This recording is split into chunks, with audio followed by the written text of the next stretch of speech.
liburan hari Natal, Tahun Baru berjalan dengan lancar, dengan aman. Untuk itu, saya ucapkan terima kasih kepada seluruh pejabat terkait dan jajarannya yang telah bekerja keras, Menko Polkam, Menko Infrastruktur, Menko Pangan, semua Menko, Kapolri, Panglima TNI yang bekerja keras menjamin keamanan, keselamatan, Menteri Perhubungan, Menteri BUMN, dan semua menteri-menteri lain yang saya monitor turun ke bawah. Dengan demikian, saudara-saudara, apa yang tadi disampaikan sebagai harapan para senior kita diingatkan bahwa sebagai pejabat negara, orientasi kita pertama untuk negara. Kita memang ada yang berasal dari partai politik, ada yang berasal dari organisasi kemasyarakatan dan sebagainya, ada yang berasal dari dunia akademi, dunia ilmuwan, ada yang dari NGO, dari LSM. Tapi begitu kita sudah disumpah, begitu kita menjabat sebagai pejabat negara, orientasi kita, kepentingan kita adalah untuk negara. Dan untuk itu saya ucapkan terima kasih karena saya rasakan walaupun begitu banyak tokoh-tokoh dari berbagai latar belakang, tapi yang saya rasakan sekarang orientasi kita adalah kepentingan negara, kepentingan rakyat. Dan saya kira ini dirasakan oleh rakyat kita. Saudara-saudara, dari hasil sementara kita merasakan bahwa pemerintah kita efektif. Di akhir tahun 24, liburan hari Natal, Tahun Baru berjalan dengan lancar, dengan aman. Untuk itu, saya ucapkan terima kasih kepada seluruh pejabat terkait dan jajarannya yang telah bekerja keras,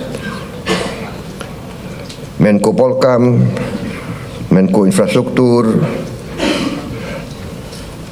Menko Pangan, semua Menko, Kapolri, Panglima TNI yang bekerja keras menjamin keamanan, keselamatan, Menteri Perhubungan, Menteri BUMN, dan semua menteri-menteri lain yang saya monitor turun ke bawah, turun ke lapangan, monitor perkembangan. Kita juga membuktikan bahwa pemerintah kita efektif, pemerintah kita bisa menjalankan administrasi negara dengan handal.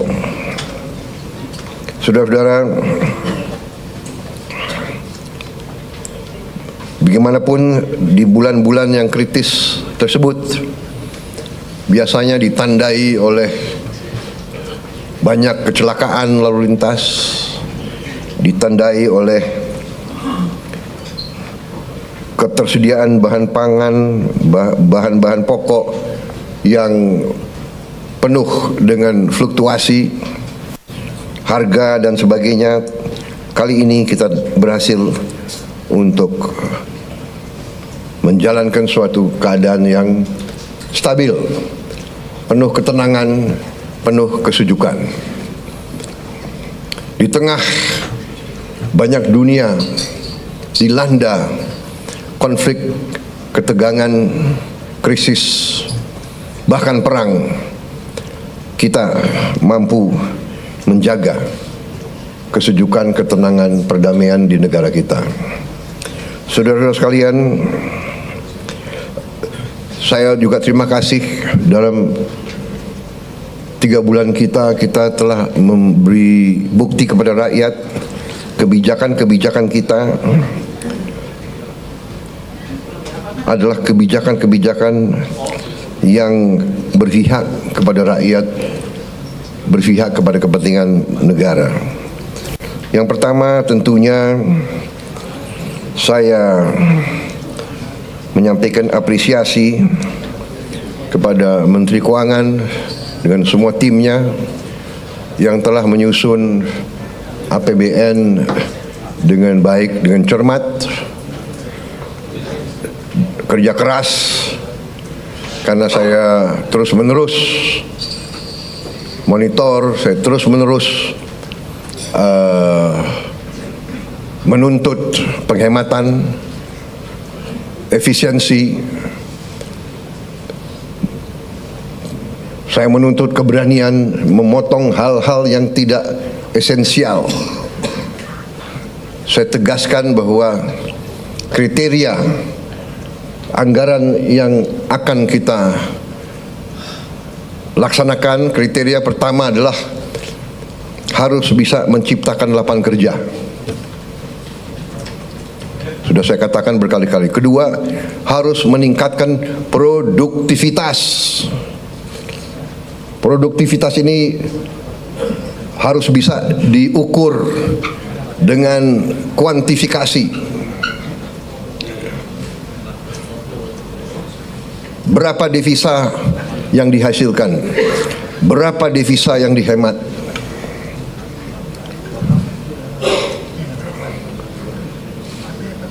Kemudian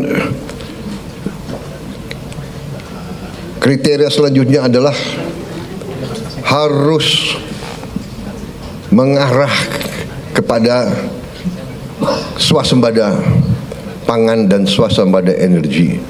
Kita harus mampu memberi makan kepada seluruh rakyat Indonesia, tidak lagi import. Dan saya terima kasih kepada jajaran menteri-menteri yang telah melaporkan kepada saya tahun 2025 lagi, tahun 2025 ini kita tidak akan import beras lagi, tidak akan import jagung lagi, tidak akan import garam lagi.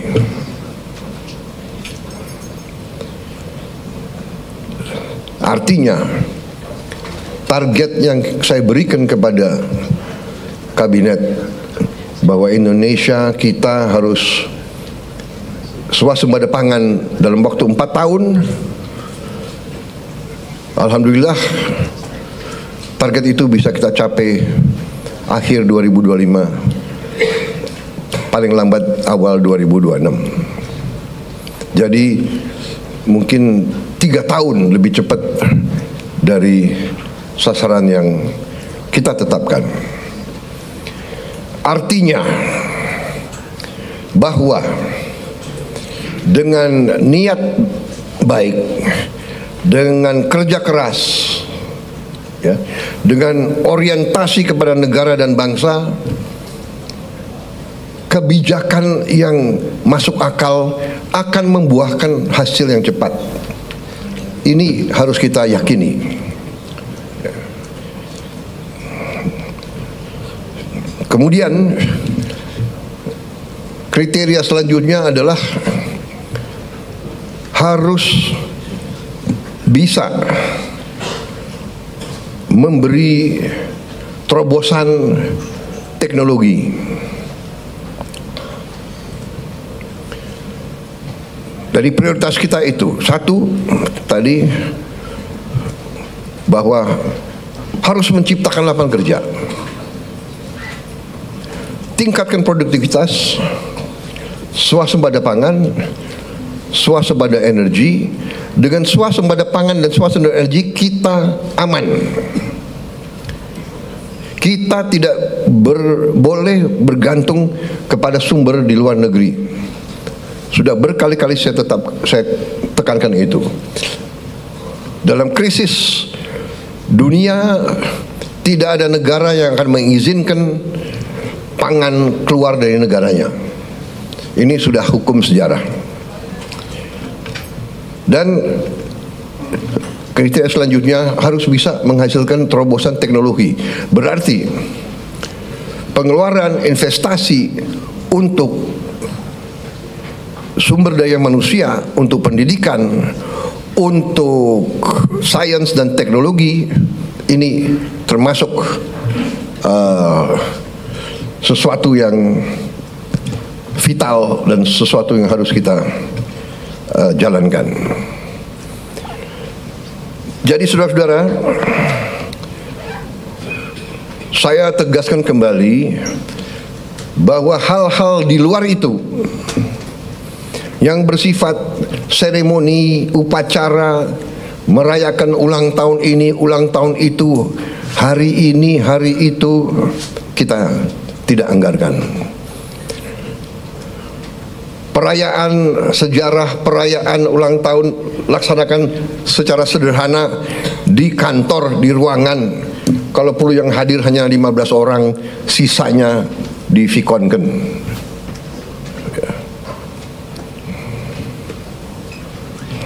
Perjalanan dinas dikurangi. Saya potong setengah. Dengan setengah kita bisa menghemat 20 triliun lebih. Kalau kita hitung 20 triliun, berapa puluh ribu sekolah, gedung sekolah bisa kita perbaiki.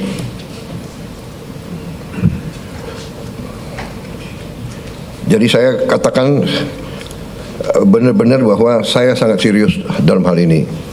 Saya minta loyalitas semua menteri, semua kepala badan untuk patuh dalam hal ini, ya. Dan saya terima kasih kepada tim keuangan yang telah menjalankan penyisiran, kajian terhadap anggaran sampai serinci-rincinya. Kalau tidak salah, mungkin sampai satuan ke-9 kalau tidak salah. Mungkin pertama kali dalam sejarah, ya, Presiden Republik Indonesia mengecek sampai satuan ke-9. Jadi saudara-saudara pun mungkin tidak tahu anggaran-anggaran tersebut, ya. Karena kita sudah lama jadi orang Indonesia. Jadi, tapi ini saya kira sesuatu yang membanggakan. Dengan demikian kita bisa bekerja dengan sangat cepat. Saudara-saudara, program makan bergizi kita berjalan. Alhamdulillah, kita telah luncurkan tanggal 6 Januari yang lalu. Sampai sekarang berhasil melayani 650.000 anak-anak kita di 31 provinsi. Ini berkat kerja keras banyak pihak, ya, Kepala Badan Gizi, jajarannya, Mendagri, Menteri Pendidikan Dasar dan Menengah, Menteri Bappenas, Menteri Desa, Menteri BUMN, Menteri Kesehatan, Panglima TNI, Kapolri, para kepala sekolah, para gubernur, bupati, tentunya Menteri Keuangan. Dan untuk Januari sampai April 2025, program ini sasarannya adalah 3 juta anak. Bulan April sampai Agustus 2025 akan menuju 6 juta anak. September kita harapkan 15 juta anak. Dan akhir 2025 target kita adalah semua anak-anak Indonesia bisa dapat makanan bergizi. Saudara-saudara, terima kasih kerjasama ini. Seluruh kementerian lembaga ikut mengamankan dan menyukseskan program ini. Kita akan bersinergi dengan pemerintah daerah, gubernur, bupati, wali kota, dan seluruh perangkat daerah. Saudara-saudara, ini adalah masalah strategis. Kita memperkuat masa depan Indonesia. anak-anak Indonesia harus kuat, harus cerdas, harus semangat, harus sekolah dengan baik. Saya percaya dalam waktu yang tidak lama kita akan melihat peningkatan hasil kemampuan akademis anak-anak kita. Saya juga bertekad untuk melakukan langkah-langkah intervensi kepada semua sekolah di Indonesia. Sekolah dasar, sekolah menengah, SMP, SMA, semua sekolah yang dibina oleh pesantren dengan teknologi. Kita akan masuk ke semua sekolah dengan teknologi. Kita ingin mempercepat penyampaian pelajaran untuk semua sekolah kita. Saudara-saudara, saya juga berterima kasih kepada Menko Perekonomian dan tim ekonomi yang telah menggagas, menyusun konsep-konsep yang diwujudkan dalam produk-produk, dalam kebijakan-kebijakan yang pro rakyat, penghapusan hutang kepada petani dan nelayan yang mengalami kesulitan membayar sekian belas tahun, kemudian juga berbagai bantuan langsung, berbagai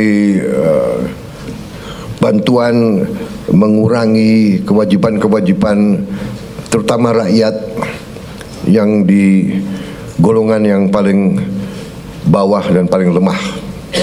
Saya kira nanti mungkin Menko Perekonomian dengan Menteri Keuangan bisa juga jelaskan ke masyarakat berapa kebijakan-kebijakan yang telah kita lakukan. Kita juga dalam waktu dekat kita juga akan mewajibkan semua perusahaan yang menerima kredit dari bank pemerintah harus menempatkan hasil penjualan ekspornya di bank di Indonesia. Saya kira ini hanya wajar, ini masuk akal. Mereka berusaha dengan dana yang bersumber dari rakyat Indonesia.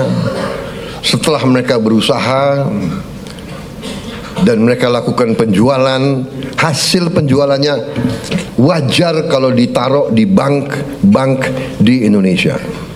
Ini saya kira segera akan keluar dan akan berlaku kurang lebih 1 bulan yang akan datang. Ya. Jadi ini adalah sesuatu yang logis, yang masuk akal. Kemudian saya juga sudah memberi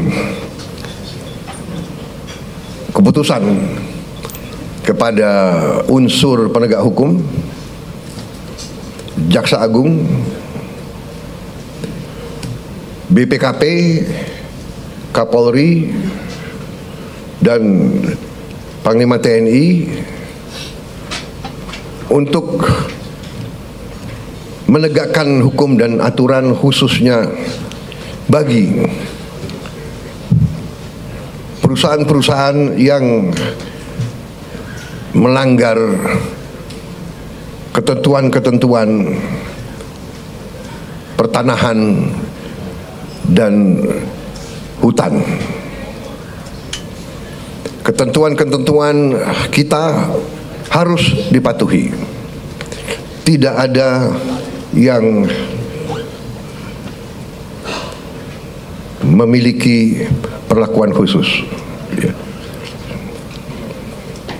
Bagi mereka yang sudah diberi kesempatan berkali-kali untuk menyelesaikan kewajiban-kewajibannya dan tidak melakukan, ya pemerintah akan melaksanakan kewajibannya, mencabut izin dan menguasai kembali lahan-lahan tersebut. Apalagi lahan-lahan itu adalah hutan lindung dan sebagainya. Jadi ini juga langkah yang akan kita laksanakan. Saudara-saudara sekalian, saya juga sangat berterima kasih kepada banyak jajaran. Baru hari Senin kemarin saya mendapat kehormatan meresmikan 37 proyek strategis ketenaga listrikan nasional, mencakup 26 pembangkit listrik dengan kapasitas total 3,2 gigawatt serta 11 jaringan transmisi dan gardu induk di 18 provinsi. Sebagian besar dari pembangkit listrik ini adalah energi